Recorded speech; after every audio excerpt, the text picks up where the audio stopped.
Eu estava lendo um livro um tempo atrás, eu não lembro exatamente qual foi, mas ele contou a história, né, de um reverendo, um pastor americano, que ele começa a criar uma espécie de uma seita com né, as pessoas que iam lá na igreja dele e tudo mais. E aí ele cria, tipo, meio que um próprio método dele, e ele começa a trazer umas coisas meio perigosas, assim, para as pessoas, né? Algumas visões um pouco, enfim, estranhas ali. E as pessoas começam a comprar, né? As pessoas, enfim, com a ignorância, sem nenhum conhecimento, elas começam a aceitar aquele processo e ir junto com ele, seguir o caminho dele. E aí, no final, enfim, resumindo a história aqui, só para poder usar isso como gancho para a gente começar o nosso bate-papo aqui, ele pega esse pessoal e ele leva eles para um local isolado, né? Eu não lembro exatamente qual foi o país que eles foram, se eu não me engano foi aqui na América do Sul, eles eram, acho que eles eram americanos, né? Eu vou tentar deixar aqui, ó, enfim, uma matéria aqui em algum lugar mostrando essa história se você quiser pesquisar mais. E aí, basicamente, o que aconteceu é que chegou lá, ele meio que criou uma vila, uma comunidade, né, um lugar meio isolado, e aí ele fez todo mundo tomar um veneno lá e se matar, né? Então, ou seja, as pessoas tiraram a própria vida por ignorância, né? Por acreditar no que ele trazia ali, histórias de fim de mundo, etc. E por isso que eu trago esse tema desse vídeo, e eu falo que sem Eripaciko, né, sem essa possibilidade, né, que Buda trouxe e que as escrituras antigas trazem também, é, de você sentar, experimentar e ver, né? Então essa palavra ela significa isso: venha e veja, venha e veja. Ou seja, vem aqui, senta e pratica o que eu estou falando. Se fizer sentido, você fica. Se não fizer, você vai embora, né? Então, qual o convite por trás disso tudo? E por que sem isso não existe prática espiritual? Rapidinho, só para lembrar vocês que no dia 9 de agosto a gente vai ter o workshop de Mindfulness, né? Onde eu vou abordar ali desde a origem budista até o conceito, por que Buda falou de atenção plena, etc. A gente vai falar sobre o Satipatthana Sutra, e a gente vai chegar até as pesquisas, as descobertas mais recentes da neurociência e como isso tudo se conecta, né? Unindo a tradição ali com a ciência. Então, se você quiser participar, e se você está vendo isso depois, a aula vai estar gravada também, o link está aqui na descrição, você pode se inscrever para você poder assistir. E também não deixa de se inscrever na minha newsletter, onde estou trazendo um conteúdo ali semanal, um pouco mais aprofundado, em texto, para quem quer, enfim, ter um estudo maior sobre esses temas. É um bom caminho também, lá eu sempre trago dicas importantes, enfim. E tenho certeza que vai ser muito útil para vocês também. Então, se eu não tenho a possibilidade de experimentar o que você diz, se eu estou te vendendo uma coisa, por exemplo, eu estou te vendendo um terreno no céu, para você poder ter um lugar para morar ali, né? Enfim, 300 metros quadrados, etc., lá no céu. E você não tem a possibilidade de experimentar, de ver que isso é real, eu estou te vendendo uma promessa, uma ideia, né? E você facilmente pode cair nessa mesma situação desse reverendo ali, né? Que leva o pessoal para o meio do nada e inventa uma coisa aleatória, né? E isso que eu estou falando nem é tão longe da gente assim, aconteceram alguns centenas de anos atrás, aí na Idade Média, enfim, vendia um terreno no céu. Então, assim,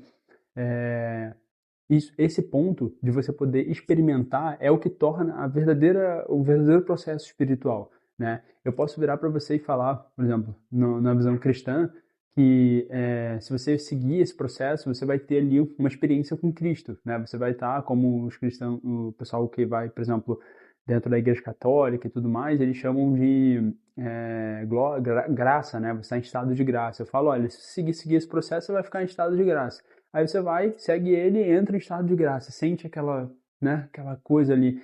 Aí você fala, pô, é real, funciona, né? É Ripaciclo, fui lá, vim, experimentei. Agora, se eu viro para você e falo assim, cara, olha, você tem que acreditar em mim, você tem que ter fé, né? Você tem que ter fé e a fé, ela é cega, né? Ou seja, você tem que ter fé em mim que algum dia, depois da morte, você vai ter né, um vislumbre, né, dessa graça, desse contato com o divino, enfim, com o paraíso. Ou seja, eu estou exportando isso para algum lugar e você não tem o mínimo de acesso a essa experiência e que para que você chegue lá e você saiba disso, você tem que ter uma fé cega em mim.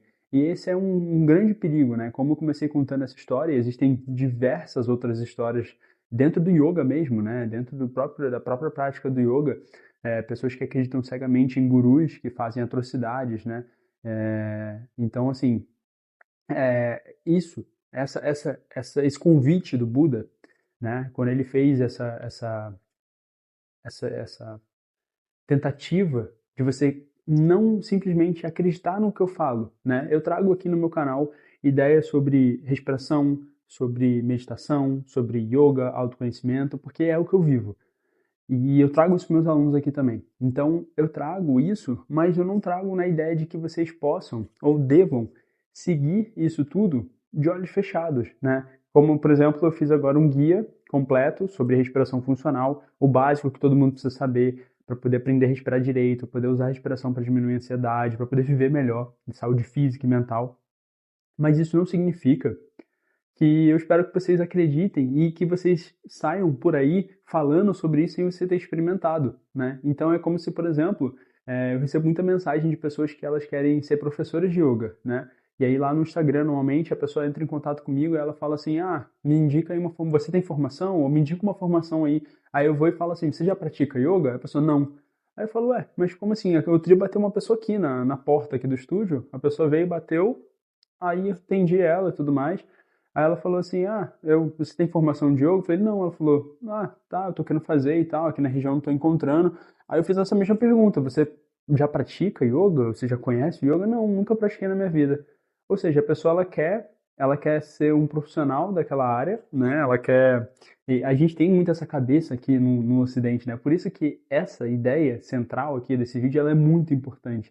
Porque a gente tem essa cabeça de que, por exemplo, o meio acadêmico ele traz isso pra gente. Eu quero me tornar um jornalista. Aí a primeira coisa que eu faço eu vou entrar para a faculdade, eu vou estudar por 4 anos, aí no meio daquele processo eu vou e faço um estágiozinho, né? E depois posso virar profissional. E aí o que acontece normalmente é que eu chego no campo de trabalho, né? E a minha experiência ela é totalmente diferente do que eu tive contato na faculdade, né? E vocês, quem já fez faculdade, que pode confirmar isso para mim aqui nos comentários.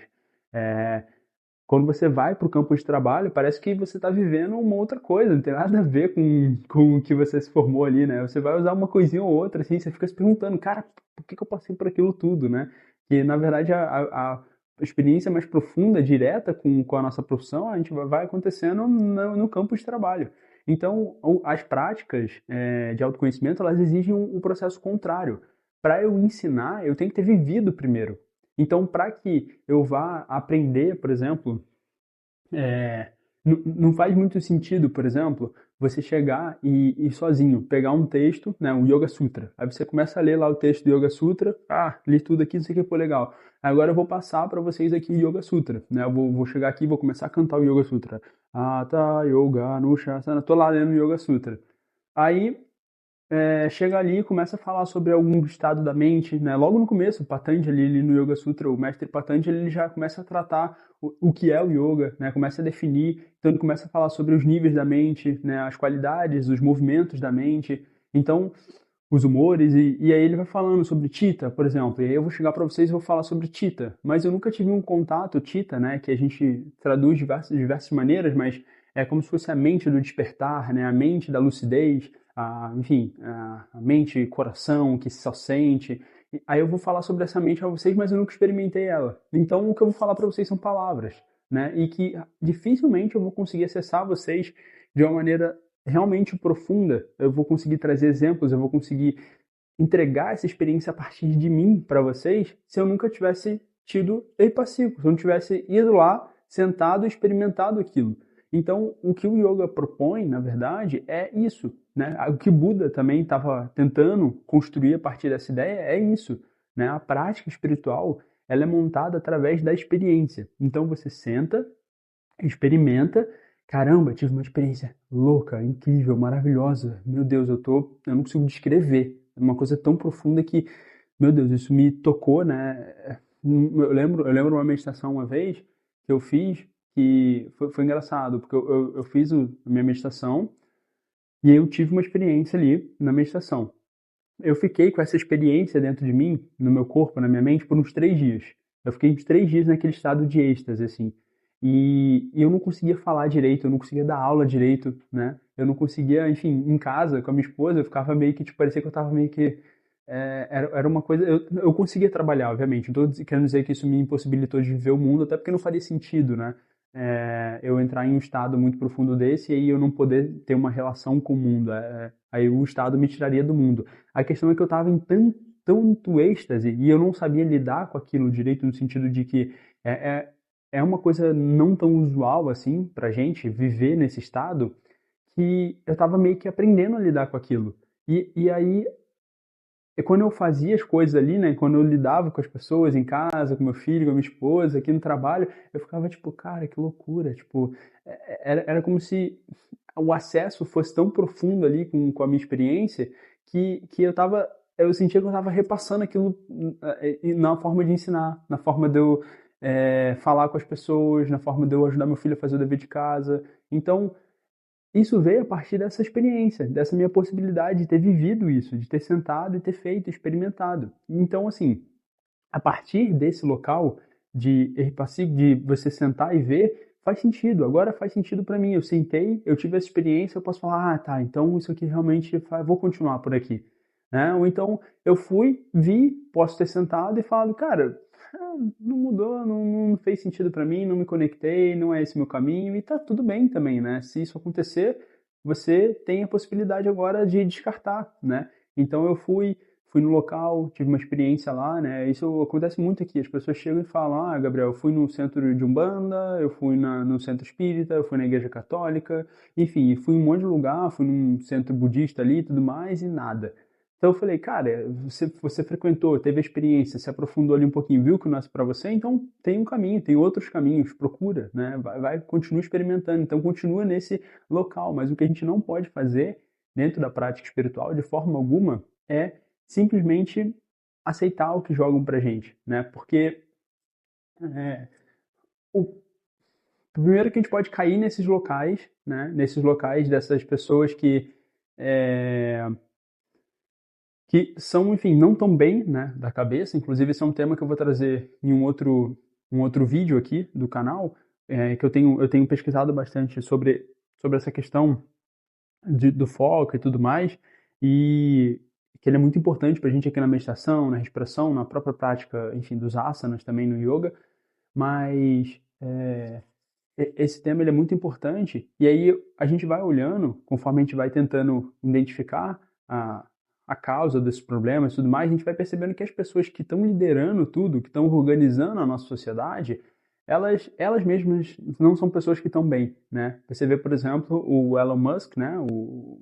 bilionário, enfim, dono de empresas de exploração espacial e tudo mais, o cara dorme acho que 5 horas por noite, né? Tava vendo uma matéria esses dias falando isso. Ele dorme 5 horas por noite, toma remédio para acordar, para dormir, enfim, toma ansiolítico, fala que lida com questões como depressão, por exemplo. Então, assim, o cara que está ali à frente, né, uma empresa bilionária com milhões e milhões de funcionários ali, sei lá, centenas de milhares de funcionários, pessoas que dependem dele, girando a economia do mundo, e tá mal. Então, assim, as pessoas que estão liderando, entre aspas, assim, o papel de autoridade, ela não representa o fato da pessoa ser uma pessoa lúcida, bem, né? Ou seja, se eu sigo essa pessoa só por ela estar no papel de autoridade, se eu não tenho esse R-Passico, né, essa questão de chegar lá, cheguei na SpaceX lá, né, no Elon Musk, eu falo, opa, peraí, o ambiente aqui é estranho, cara, peraí, cara, o maluco aqui tá surtando aqui, tá todo mundo doente, eu não vou ficar aqui não, tipo, eu vou ficar igual eles, né? Então, se a gente não tem essa possibilidade de olhar para essas pessoas, ou olhar com esse critério de que, olha, pode não ser um bom local, pode não ser um bom caminho, né? Eu simplesmente vou aceitar o que vão trazer para mim. Então tem esse ponto, né, de que as pessoas que estão ali conduzindo, elas mesmas podem não estar bem, e aí isso vai fazer com que a gente eventualmente vá para o mesmo caminho que elas. E o segundo ponto é que isso não permite com que a gente viva a verdadeira experiência, né? Que é o objetivo central. Porque se eu estou sendo levado por um caminho aleatório, né? Porque alguém falou que, sei lá, tem uma outra história também de uma mulher americana, que eu acho que ela era pastora também, que ela falava que iam chegar uns ETs, iam abduzir o pessoal. Vou tentar encontrar essa matéria aqui também, vou tentar deixar para vocês. Ela falava que ia chegar uns ETs, ia ter o fim do mundo, aí todo mundo foi para casa da mulher lá, os seguidores dela. Aí, tipo, ficou todo mundo os jornais do lado de fora da casa lá filmando e tudo mais. E aí, no final, ela falou lá o dia, o horário que ia acontecer, E aí tá todo mundo lá, o pessoal largou o emprego, o pessoal largou a família, teve gente que se divorciou e tudo mais, e tava todo mundo lá na casa esperando o fatídico evento lá do fim do mundo e passou no dia seguinte, enfim, ela falou, acho que se eu não me engano ela sai falando que mudou a data do fim do mundo lá. Enfim, eu não sei se exatamente acabou dessa forma, mas eu sei que não acabou o mundo, obviamente, né? E aí ela teve que, enfim, ficou o pessoal ali que largou tudo para poder seguir ela, tava na pior ali, né? Ou seja, volta essa ideia da experiência, da prática, de você olhar com lucidez e falar, cara, é isso aqui mesmo, sabe? É esse processo mesmo que eu devo seguir? Como é que eu tô me sentindo com ele? Qual a experiência que eu tive com ele? E aí, a partir desse local de eu experimentei e experimentar com lucidez. Por que com lucidez? Porque às vezes você pode ir até em algum local e isso ser induzido a você, né? Então eu posso ir em algum local e aí, é, não estou nem falando só através de, sei lá, de algum tipo de alucinógeno, algo do tipo assim, porque pode acontecer também, né? Conheço muitas pessoas que vão em algum local e aí tomam alguma coisa e aí fica alucinado e as pessoas gostam dessa ideia de alteração da consciência, etc. Então, elas preferem isso do que a lucidez, né? Infelizmente. Então, não só isso, mas eu digo assim, até o fato da pessoa induzir, virar e falar assim, olha como você está sentindo tal coisa, respira para você sentir isso aqui, olha essa energia do não sei o que lá aqui nesse local. Então ele vai induzindo e aí você, sem você ter esse conhecimento do que você é de verdade, né, ter esse centramento aqui interno, você vai sendo arrastado para lá, para cá, e não sei o que. Então, quando a gente cria essa lucidez, o exemplo que eu sempre dou, já dei em outros vídeos aqui, é limpei a lentinha do meu óculos, agora eu coloquei, pô, tô vendo melhor. Aí eu sentei aqui, comecei a ver, opa, peraí, vim nesse local aqui, tem umas coisas estranhas ali, né? O cara aqui tá falando sobre, sei lá, um fim do mundo aí, um arrebatamento, não sei onde, calma aí, peraí. Então, assim, eu começo a sentar, sentar que eu tô dando aqui o exemplo da minha prática, né? Eu fui, sentei, tive a experiência e agora eu posso falar que isso faz sentido, né? Agora, ao contrário, se eu falar que faz sentido sem ter experiência, eu tô vivendo um problema enorme na minha vida, né? Porque eu tô investindo meu tempo, investindo minha energia, investindo minha busca espiritual, que deveria ser a essência da nossa experiência humana, né? Isso deveria ser